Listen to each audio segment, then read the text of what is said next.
Good morning, everybody. I'll just give a few minutes for people to connect to the audio.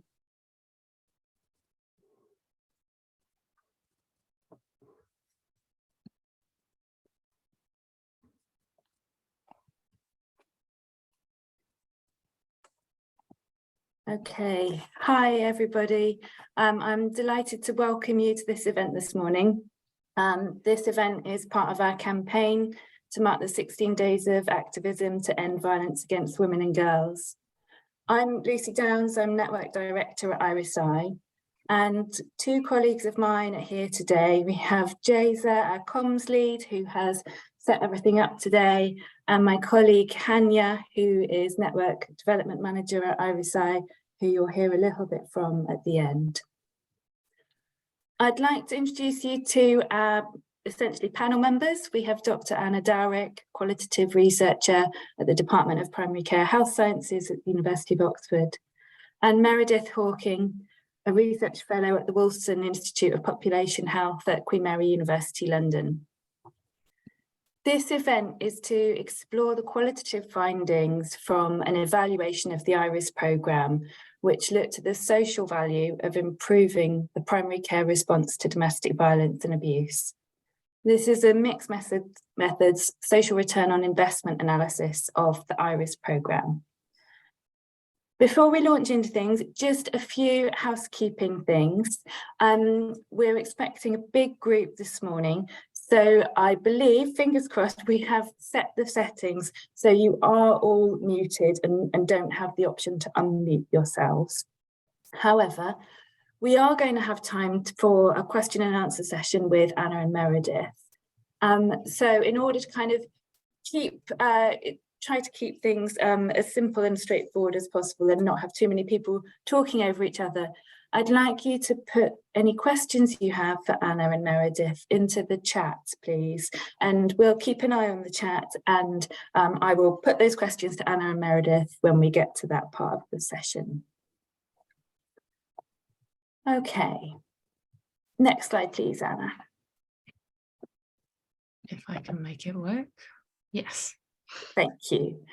So before I hand over to Anna and Meredith to share their findings, I'm just going to give a little bit of background, as I'm conscious that we do have some people due to join today who aren't part of the IRIS network at the moment, so that background and context might be useful.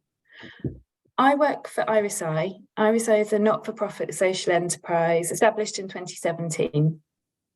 And IRIS supports areas to commission and implement the IRIS programme, as well as other programmes that we've developed more recently, such as the ADVISE programme in sexual health settings. IRIS-I also functions essentially like a hub organisation, linking together local IRIS teams and local ADVISE teams now as well in different parts of the UK. Our vision is a world in which gender-based violence is consistently recognised and addressed as a healthcare issue. And our mission is to improve the healthcare response to gender-based violence through health and specialist services working together. Next slide, please, Anna. Thank you. So the IRIS programme is our flagship programme. IRIS stands for Identification and Referral to Improve Safety. Sorry. That's okay. IRIS is an evidence-based programme. It was developed specifically to improve the general practice response to domestic abuse. The training that forms part of the IRIS programme enables clinicians to recognise domestic abuse, ask appropriately, risk check, respond sensitively, refer patients who wish to be referred, and record. For general practice teams and for clinicians, IRIS improves their response to domestic abuse. And for patients who have access to that advocacy, IRIS improves quality of life. Next slide, please, Anna. Thanks. The IRIS programme has an extensive evidence base. We know it's an effective model. It increases the number of discussions around domestic abuse between clinicians and patients. It increases the number of patients for whom domestic abuse is identified. and it increases the number of patients referred for specialist advocacy. For patients, the support that is provided is patient-led, it increases safety, and it improves patients' mental and physical health and well-being. And for commissioners, the IRIS programme provides a comprehensive intervention that meets and matches the expectations cited in numerous national guidelines, such as the NICE guidelines. And indeed, IRIS is cited as the gold standard response for a primary care response to domestic abuse. We've known anecdotally for a number of years that the IRIS model is one that's accepted and liked and highly valued by IRIS stakeholders.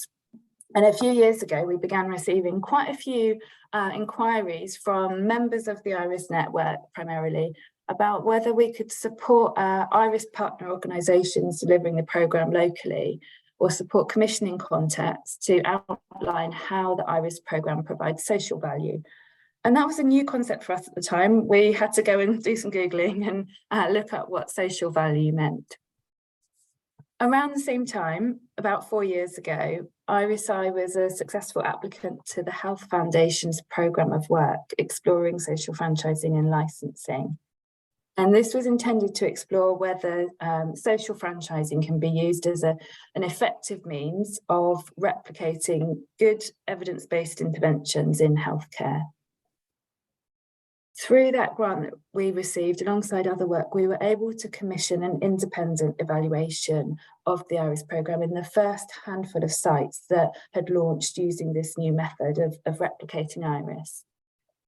And we decided to commission this mixed methods evaluation so that these pilot sites could have access to the kind of in-depth analysis that we were often being asked for and didn't have the resources and didn't have the expertise to provide. So, with the context set, I will now hand you over to Anna and Meredith, who are going to share the main qualitative findings today. Thank you. Thanks, Lucy. Okay, I'm doing many things here. I'm letting people in, I'm doing the slides, so bear with me if I'm like pressing buttons in strange ways. So yeah, thank you for that introduction, Lucy. I'm Anna Dowrick, and I've been working with Meredith Hawking, who's going to speak in a bit as well. Along with our colleague Estella Capellas Barbosa, who isn't with us today, and she's like the numbers person. So we're going to try and do some justice to her numbers, but she's our kind of big economist brain, and we're the qualitative people. But we, as Lucy said, IRIS is one of those things where there's like lots and lots of evidence, in the sense there's been like lots of research, it's in lots of policy documents, so kind of academic things and the kind of policy literature. But then when people actually, when it comes down to it and people want to make decisions about whether to commission it, you need to know, this kind of nitty gritty about how much is it going to cost and how much value is it going to deliver. And so you can have all the evidence in the world that doesn't necessarily help with those questions, the real life question, people who are faced with those kind of commissioning decisions. So we were delighted, these are the kind of things that me and Meredith are interested in, and we were delighted to be able to get involved in this. And basically to work out, so there's this notion of social value that you get just kind of your basic monetary value, but we all know that there's more to everything than just the basic monetary value. So it's like how you get into the social value of a program like IRIS, or other programs too. And then we already knew loads from people who kind of go through domestic violence support services that they, sorry, I'm just letting someone else in. So there's lots about the value to individuals or kind of families, but there was less about the value to kind of the health and social care system from the perspectives of those people who are involved in commissioning services like IRIS or delivering them. So we wanted to get into the detail of what was seen as valuable in the broader social sense to those people, and then also we wanted to from there work out your kind of general return on investment, so that just at the pure costs level, but then also to take these social values to be like, well, actually socially, what's the contribution of investing in IRIS? So with that background, try and make the slides move on. So we did this 3-part set of research. So we kind of did a scoping review. What we always like to do in research is see what everyone else did first. is quite laborious, but always useful. So we kind of looked at what else had been written on this like kind of topic of social impact and social value. And then me and Meredith did kind of mixed method qualitative study where we were trying to understand the social values that inform the work of Iris. And then we worked with Estella to kind of quantify those things, turn those into something that could be measured and then made into a number that then we can say this is what the value is. That's what we're going to go through today. So the scoping review, I'm not going to linger on this because it's not the most exciting bit, but basically we looked through read lots and lots of things and synthesized them. And then this is the process, which again, you don't need to know so much about. But then these are kind of the main things that came out. It's not rocket science, but it's quite, I think it is kind of interesting to kind of reflect on this, where when you're thinking about, so social impact is the thing that, you know, we can measure. We're always talking about impacts. That's the change that you can see in the world. But the social value is kind of the importance that people give to that change. Like not everyone is going to think a particular impact is that valuable. So that's going to be affected by lots of different things, kind of like to do in different local contexts. And then also it's important to think about the work of valuing, like people engage in processes of valuing in different ways. So these are all the things that we bore in mind when we were kind of designing our evaluation of Iris. And then letting all these, such a popular event, letting all these people in. So we did this longitudinal, which just means we did it over a while. We took some time to do it rather than just doing it in one go. Bit of qualitative research where we were working with these 5 sites which are listed there, and we kind of worked with them across a year to kind of understand value across time. We also wanted to see what people thought about what was happening as they kind of got set up and were like delivering Iris. So over 12 months, we got like everyone's documents, like project documents and like local strategies and stuff like that. We did interviews with everyone who was involved in like the kind of, well, like, you know, different kind of positions, commissioners, strategic people involved in delivering the service and managing the service. We went along to steering group meetings to see how lots of these different people involved, that tends to bring in like a wider group of stakeholders, how people were talking about value there. So all of these different things to get people to talk about what's kind of worthwhile about doing Iris. And then we also did a survey of people who had been involved too. And from this, we came up with 2. So we got all of this together and we kind of chewed it over and thought about it a lot. And then we came up with kind of 2 sets or 2 different kinds of values that seem to be important. And then the first one I'm going to talk about, and then I'm going to hand over to Meredith. So the first bit was guiding values. And these are things that you can't necessarily quantify. It's not so easy to turn them into a number, but were very important as kind of overarching themes that were important to everyone involved. So these were kind of, these ran through everything. And then we also determined a few of these more specific social impacts that are easier to kind of measure. So this way of observing and measuring change, and like people to judge whether Iris was delivering value. So I'll just talk about the guiding values and then I'll stop. So these were, I'm going to give some examples. Optimism. And I think a lot of this, for those of you who work in the sector, hopefully these things will resonate with you as also mattering to your work. So optimism here is about this kind of getting involved in Iris in order to generate a sense of hope about addressing domestic violence and abuse. So it's kind of like being part of something that is like making a change.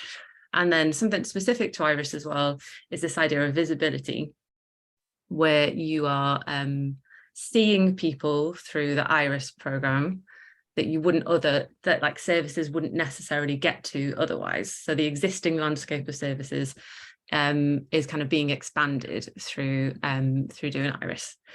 And then also this kind of notion, this value around alignment, which means kind of Iris as a way to bring together multiple disparate aims, you know, say there's not necessarily good interactions usually between health like healthcare services and domestic violence support services, or other actors in the domestic violence landscape. So kind of IRIS is a way to bring those things together. So I'll just give you talk through a few examples quickly. So in terms of optimism, some of the situations in which IRIS, something that might prompt IRIS to be commissioned is in the context of a domestic homicide, where there might have been, in the review, a GP might have been identified as someone who had had contact with that person. And so it's kind of from a very sad thing, very tragic thing, IRIS is often used as this kind of way to promote like, oh, well, things might be different in the future. If we can get GPs to engage differently, maybe that story won't happen again in that way, as one example. And then in terms of visibility, there's a lot of stories like this about why people think it's worthwhile, in that it's like this, like reaching people who that service would never have come into contact, or they perceive they would never have come into contact with, that the GP was the only professional that person had a relationship with out of the potential landscape of people they could speak to. And actually that connection was the one that finally got them to the support that they needed. And then this last value about, I think a lot of people feel like this, right? No matter what kind of work you do, it's siloed, that there's like, everyone's doing slightly different things, and people aren't working together well. And like IRIS is offering this kind of centrifugal force in a modest way to like bring like these different kind of actors with different interests together. So these are the intangible things, unfortunately. Be nice to put a number on this too. But I'm going to hand over to Meredith as her slide presser, to go through these like measurable aspects of the social impacts. Thank you, Anna. So yes, as Anna mentioned, I'm going to just talk through the more quantifiable impacts that we identified in the research. And you won't be able to read them on this slide, so I'll go through them separately. But you can see there are 5 key social impact areas that we identified: professional role, service user outcomes, connectedness, compatibility with existing infrastructure, and credibility. So I'll go through them using the following slides in a bit more detail so that you can read the slides as we go. Thanks, Anna. Okay, so starting with professional role, this impact was really about increasing the confidence and the ability of healthcare professionals to engage with and help patients who might be experiencing DVA. And so one of the things, for the clinical staff is that they might not even know how to ask, and once they've kind of uncovered a case that might be of concern, they didn't know what to do before IRIS came along. So there was a kind of a sense of, I wasn't sure where to refer, what to do. So in terms of the professional role, the social impact is quite important, because we're really empowering healthcare professionals to have a more active role in DVA. Thank you. So the next area of social impact was service user outcomes. And so for those of you involved in the programme, you'll know that one of the key ways that we measure impact is the number of referrals that come through the IRIS pathway, and that's one way. But there's a number of these different measures that we use that actually link to wider social impacts and outcomes for patients. And that might go beyond just something like a referral to then improved feelings of safety or availability of support, de-escalation of violence, or even reduced medicalization. So, if someone's, feeling stressed, or, they're consulting the healthcare professional for medication or for other kind of treatments that are actually kind of linked to this social outcome. So I think this is an area where IRIS really excels in terms of the social impact.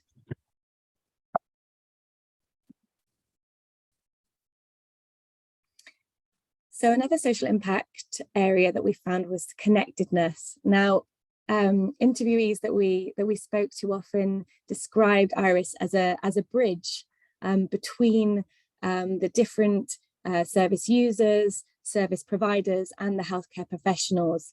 And that's a bridge that maybe didn't exist before IRIS was implemented in the local area. And that connectedness is really important as a new form of information sharing and movement between people, so that we can kind of really get on top of DVA in a local area.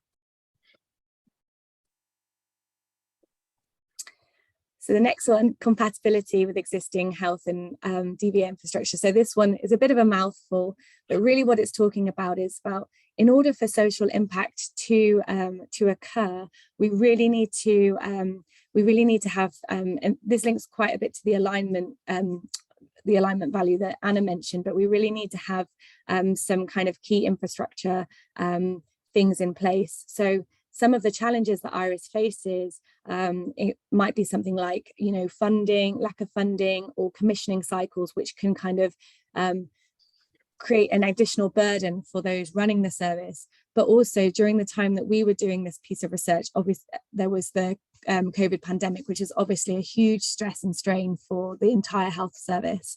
So what we've learned is that IRIS needs to be flexible and have that compatibility with local systems, so that the social outcomes can be realised.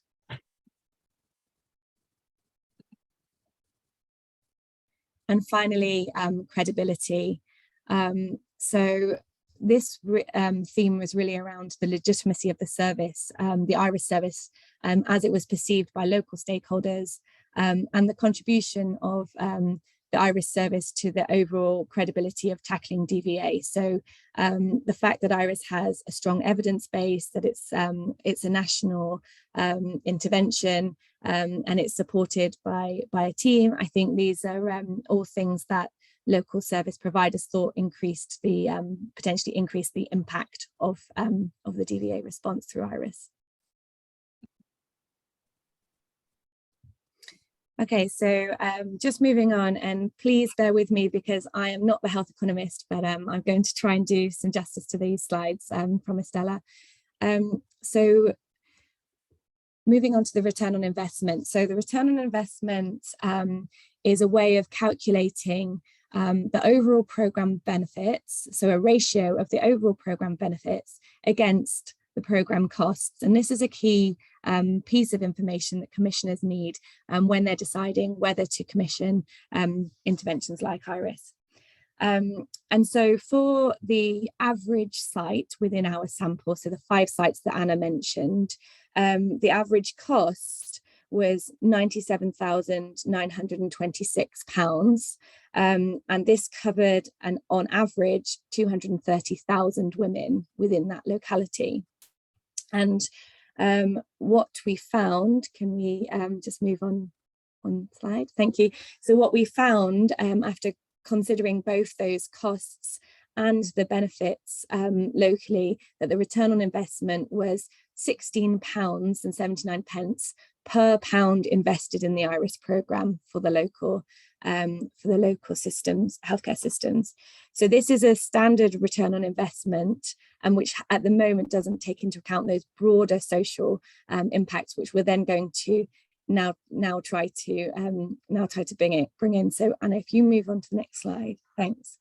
So in order to then add to this return on investment and bring in those social impacts and values, which Anna and I have identified through our work, we looked and worked with Estella of ways that we could monetize the impact of the social outcomes, the social impacts.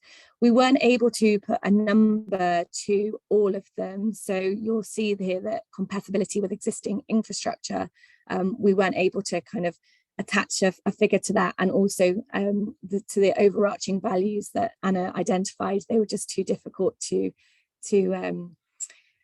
add a number to, but we did manage to quantify the benefits of improving these different social outcomes that I just run through. And I'm just going to talk about how we did that on the next slide. So what we did was we developed a questionnaire based on our findings, and using that questionnaire, people involved in the programme assigned a numeric value to each of the outcomes that and tried to kind of think about how much each value contributed to the overall success of the programme. And then using those values, we then calculated costs for the values that were considered quantifiable. So you can see in the table, not all were considered quantifiable. So the results of the social return on investment show that for every £1 invested in the IRIS programme, a social return of £10.71 was obtained. So these social, as I ran through them, so connectedness, professional role, service user outcomes, and credibility, these are broader social impacts, but we can show that they're having a big kind of impact on the long-term outcomes of the programme and saving money in areas where IRIS is being implemented. Okay. I think that's the last slide, is it, Anna? Yeah, and then I think it's back. Yes, thank you. Okay, so hopefully we didn't, trash Estella's like wonderful economic work there, but there is this full report which has all of the detail for the kind of mathsy nerds out there.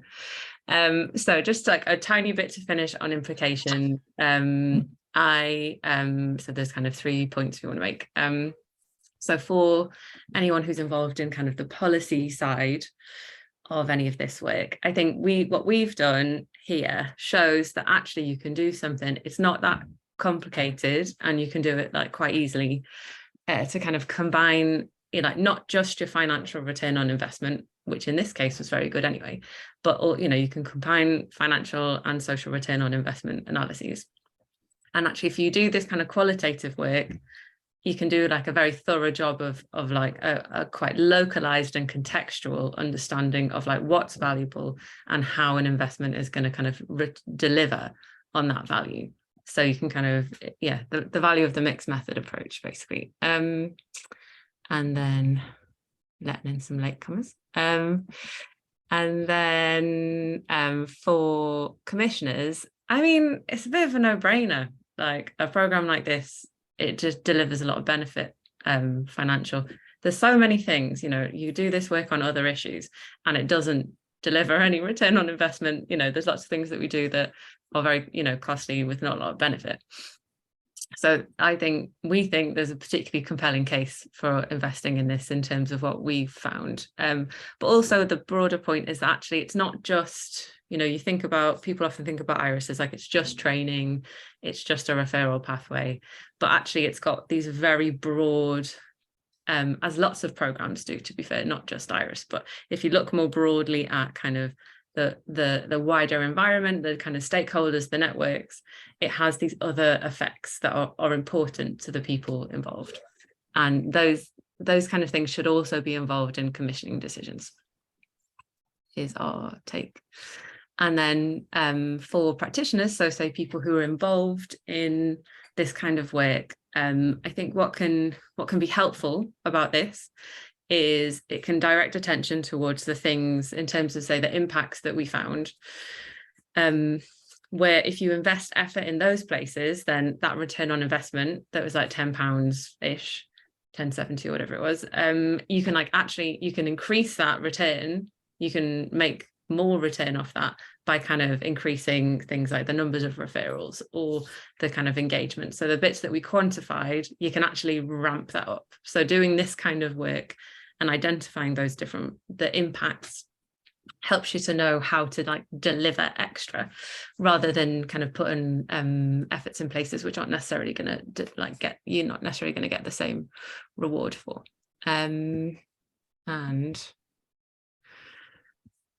I think, so just to kind of summarize that, IRIS really, the value of it extends far beyond increasing referrals and improving service users' lives, which is very important in itself. That's hugely important, but there's a lot more to it. And there is this compelling case for investment, which is what we found the main takeaway from this study. and that's it for us, unless you wanted to add anything on that, Meredith. No, thank you, Anna. And then I think, Hanny, are we going to do you want to do the Q&A now and move on to the Hanny's bit? Oh, I think I need to unmute you. Thanks, Anna. Yes, I just tried to unmute myself and I was not able to. Yes, we do have time now for a question and answer session with Anna and Meredith. So please do post any questions you have in the chat. If you have questions about the economic analysis, we'll do our best to answer and respond to those. Any detail on that we're not able to provide as full an answer as you would like, then I'm very happy to go and consult with Estella and come back to you via email if you're happy to share your email address with me to give you a full answer on that. I've had a few questions in the chat about where the full published report is, and my colleague Jada has just posted a link to the full report where it's available on our website. There are a few questions that have come to me kind of individually in the chat over the last kind of 20 minutes or so. So Anna and Meredith, I'm not sure which of you is kind of most appropriate to post this to, and it may be that you feel that actually the final slides kind of began addressing this, but it might be worth elaborating a bit.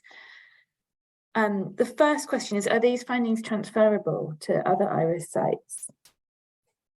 Do you mean other, so is this the question from Paul about other IRIS areas? So yeah, so can this be, can we kind of apply can we say with the same confidence that the findings you found for the 5 sites involved in this evaluation, that this would be the case in other areas where IRIS is commissioned and implemented? I think, well, I'll start and then I'll give it to you, Meredith. I think this is, this is the question with all research, whether you're doing qualitative or quantitative research, right? People want to know, well, what does that mean for me here? And like, what does that mean for me today in my particular set of circumstances?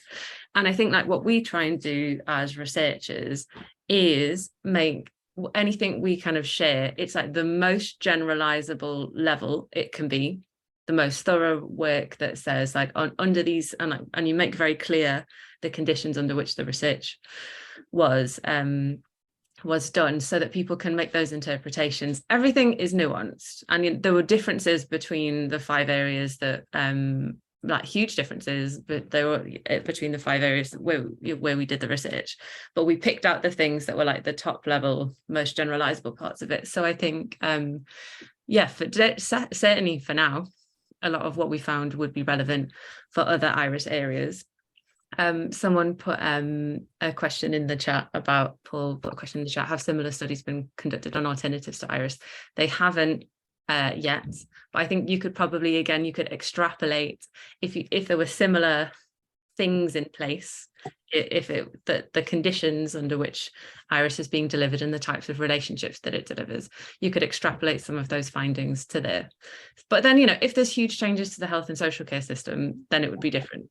If it was in a different country with a different set of, again, with like a different health system, or different ways in which these different kind of people get together around domestic violence, it would be different. But I think some of the point of like the guiding values and the social impacts, they're probably generalizable.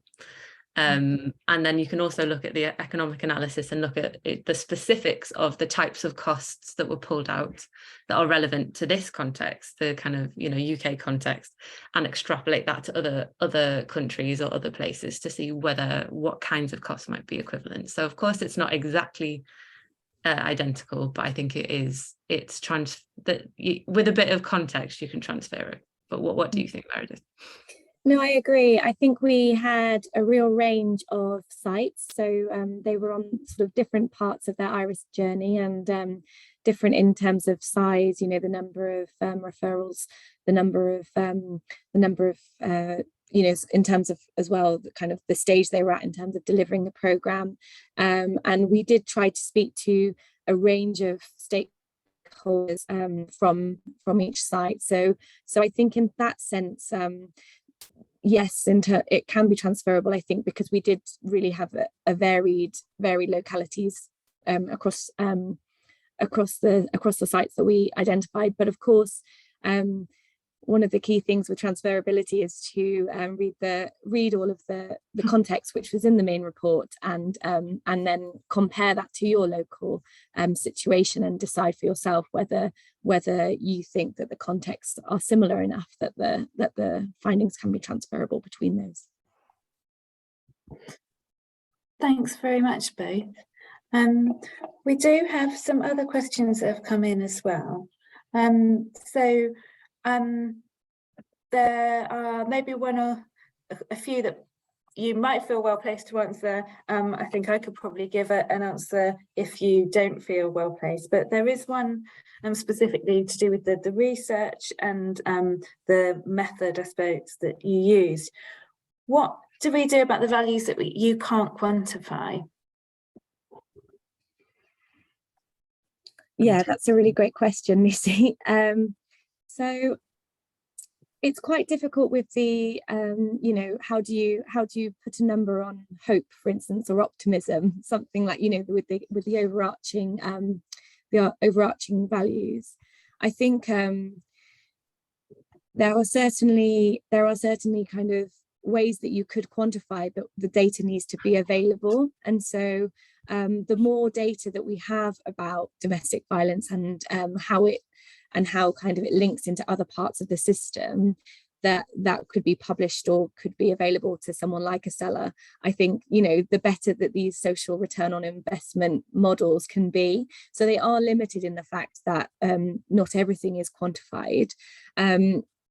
But that does rely on kind of research more generally being available and data more generally being available about the impacts. So, if we did the same thing in 10 years, perhaps we would have a more accurate figure based on the data that might then be more kind of shared by local services, and that's just a limitation of the system that we're in terms of the model. Anna, did you want to add anything to that? It's quite tricky. Yeah, I think this is like, everyone loves to put a number on things. It's like, because we want to be able to, it makes things easier if we can measure them, but then actually, like, life doesn't always allow that. And I think that's what's helpful about this kind of taking it, like some of these figures lightly, is that it's like they're always estimates. It's a best estimate, and then, but which is true for the return on investment as well as for the social return on investment. And I think you could say it's delivering at least as much value as that. And then to bear in mind that there are other factors that haven't been that can't, I don't think you can put, I mean, you could try and put a cost on hope. I don't think there would be a price on it. I don't think it would be that easy. So so I think it's just bearing in mind that these things are like rough goes, thoroughly done rough estimates, like best estimates done at a particular time with the information that was available at the time, that are meant to help decision making in that moment. Like, the thing about a social return on investment also is it's specific. It's meant to be like, what decisions do we need to make around this set of issues? That it's very pragmatic. So it's like to say, and it might be different again at another point, but then it's to say, now with the best information that we have, this is the best kind of figure. This is what we can assume we're going to be able to achieve with this change. Thank you both. That's really interesting. There are several more questions. We've got about 10 minutes more for questions, so we'll see how many of these we can get through. There's one directly to do with the social return on investment. The question is, how is it calculated? And does this mean there are costs saved elsewhere because of the IRIS intervention? I can take that one, because I'm just, the full report goes into a lot more detail. So for a question around that, there's on page 47, that gives a real detailed detailed table in where Estella has outlined where the costs that she's assigned to the social return on investment come from. So I would encourage you to look at that if you're interested in more detail. But just broadly, the answer is yes, the service, some of the costs are opportunity costs and can actually save money for other services. So for instance, the connectedness opportunity cost, Estella calculated based on a Manchester unit cost, a police cost based on the cost of holding meetings for tackling DVA. So I think in this sense you could say that yes, the opportunity cost there is one that would save the police money based on the figures she's used. But you can look in more detail exactly at the costs that she's assigned and where those have come from in terms of particular kind of services or areas of intervention. Thanks, Meredith. I've got a question about whether this would work beyond GP settings, for instance, in dentistry. I don't know if that's one that you two feel kind of able to respond to, or if you'd like me to kind of come in on that one. Well, from the research side of things, and then you can talk about the practicalities, Lucy, because you're more involved in this, how this is moving between different sectors. From the research side of things, there's the general, like across countries, across settings, across healthcare settings, the general model of like there being local based community services and trying to create links via like safe links with healthcare services, safe routes for people to move between whatever healthcare setting they're in and into the local, the locally provided specialist service. That tends to work. And there's challenges. Each profession has different challenges. So GPs has, got one set of challenges. The IRIS model has been moved into like sexual health, trying to do it in pharmacies. And then I think dentists are another kind of area of interest. And like, so each profession, if you think about like why you go to the dentist, it's like how you then make that move from the dentist to a conversation about domestic abuse, so it's just like each one's got its specifics. But in general, like, yes, I think in principle, that does seem to work at like a global level, that seems to work. But I'll give that to Lucy to maybe there's something going on behind the scenes. My internet connection just became unstable for a minute there, so I'm really sorry if I say things now that are kind of slightly repeating anything that you've said or don't seem to quite line up on that. In terms of actually developing an intervention in dentistry, IRISI has been involved in a study looking to explore this. It's known as DRIDFA, and I don't know exactly if it has been published yet or if it's due to be published, but certainly there will be a paper published with the results of that study.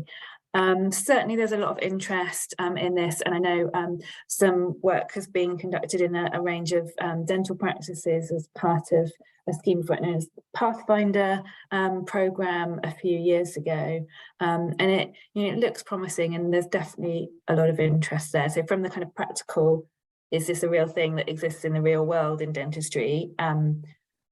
Not broadly yet, but certainly some interest in exploring and developing this. Okay, I'm just looking down the list of questions now. We've got some questions around kind of funding. Who is in the best position to fund the IRIS programme? I guess that's probably one for me. We view the IRIS programme as sitting really within health. It is a health intervention. It's developed specifically for general practice. So predominantly, and as a kind of first option, we would suggest seeking health funding, so from the local ICB, for instance. However, ultimately, what we're concerned about is the impacts for the end beneficiaries of the IRIS programme, the clinicians who receive the training and are able to provide a better response, and of course the patients who can access advocacy and support. So if the funding is available from another source, or perhaps jointly available from 2 or more funding bodies, such as the local authority alongside health or the police and crime commissioner, we certainly wouldn't suggest anyone turn up their noses at the opportunity to fund the programme, and providing it gets the outcomes for the end beneficiaries. That's really our main concern.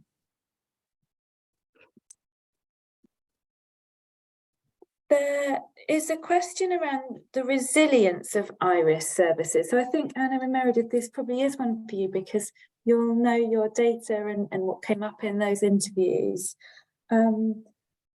So I just hastily scribbled the question down, and now it's a bit far up in the chat, but what I scribbled down was IRIS services tend to be small, at place-based level, and therefore that can mean a lack of resilience in the service. So kind of what to do about this, or has this been considered? Did this lack of resilience come up in the interviews? I'm going to go for that, Meredith. So I certainly think it did come up, and one of the kind of key areas I suppose that we saw that a lot was in the outcomes around the compatibility with the existing structure. So so the existing system around, so things like the commissioning cycles, this struggle for funding. You've just got kind of the funding, and you've got funding only for 1 year, so you take time getting an advocate educator in and training them up, and then it all sort of becomes very unstable again. So I can see that was a really key issue for people who were taking part in the study, and also that was heightened, I think, by the fact that there was the pandemic, and obviously there was kind of a lot of disruption in the local system. So I think that resilience of the model is, in terms of the way it's funded, I think was very key, and is probably something that is something that sites will struggle with until we can kind of promote funding a bit more easily. And I suppose the report goes some way to do that, in trying to provide an alternative way of thinking about the value of IRIS that isn't just kind of thinking very narrowly about referrals or these smaller kind of very, very specific measures, but more broadly about the overarching impact of the programme. And so I suppose this is one small way that we're trying to increase the resilience of the programme, is with this piece of research, in terms of kind of highlighting some of the kind of the positives of the programme that aren't necessarily always considered in the commissioning model, but I think it is also a problem of the wider system, and not just specifically faced by IRIS. I imagine a lot of similar programmes face similar issues. So that's kind of where I land on that. If I could add, Thanks, to just like jump on that final point, like there was a follow-up to that question about like, why doesn't the government just throw some money at it, considering there's all this evidence. I suppose, like I said earlier, like there's lots, it's political, so there's lots of it's been like everyone knows, it's been a concerted like reduction in like public spending over a number of years. And even with the years ago with the Labour government, there was a huge effort in kind of promoting addressing domestic violence, but still not investing in it. So saying it's a problem, you need to do something about it. And I think it's like pointing the fingers locally, but without actually giving people the resources to be able to prioritize it. And so I think it's a bit of a pernicious cycle. So you can, people like us, me and Meredith, we just like, we're like evidence, and like evidence doesn't get, it hopefully helps. Otherwise, our job's not that useful. But the decisions are always political, and it's always like people's hands are tied. So like anyone who's working in local commissioning, like it's a really tough job, because you've got no money and people are really pushing you from all sides and taking, and then each year taking money away. So I think it's we're hoping that this then showing the system benefits makes some of those decisions, makes it easier to say yes to something that people want to do. Like, I know that people want to do this. It's just that it can feel like a difficult decision to justify to the powers that be. And also the cost, that, sorry, just really specific point, the costs were just on a year by year basis. So as in, even within the context of these, like, you know, the services being pulled or after a year or whatever, that it was like done with like 1 year's investment. And then actually you'd see a higher return on investment the longer that it was commissioned, because some of the setup costs would be taken out. So actually you're going to get more benefit of the social return year on year. But the way, in terms of it just being like a reliable estimate, it's just been done on 1 year of the return after 1 year of delivering the service. So one commissioning cycle. Thanks, Anna. Thank you, Meredith. There are a handful of questions that I haven't had time for. I'm afraid we're going to have to wrap up on those question and answer sessions now. For any of you who have posted questions in the chat and that you're really keen to have an answer from us about, if you're happy to share your email address with me, you can put that as a message just directly to me in the chat, and we will get back to you by email separately after the event. For now, though, I'm going to hand briefly over to my colleague Hanny, and then we'll come back at the kind of final point in this, Anna, to me. Thank you. Anna, you'll have to unmute Hanny. Doing it, yeah. Everyone, so can you hear me now? Yes. Great, thanks. So it's really great to have you all here. So you may already know me. My name is Nadia Chowdhury, and I'm the Network Development Manager at IRIS-I.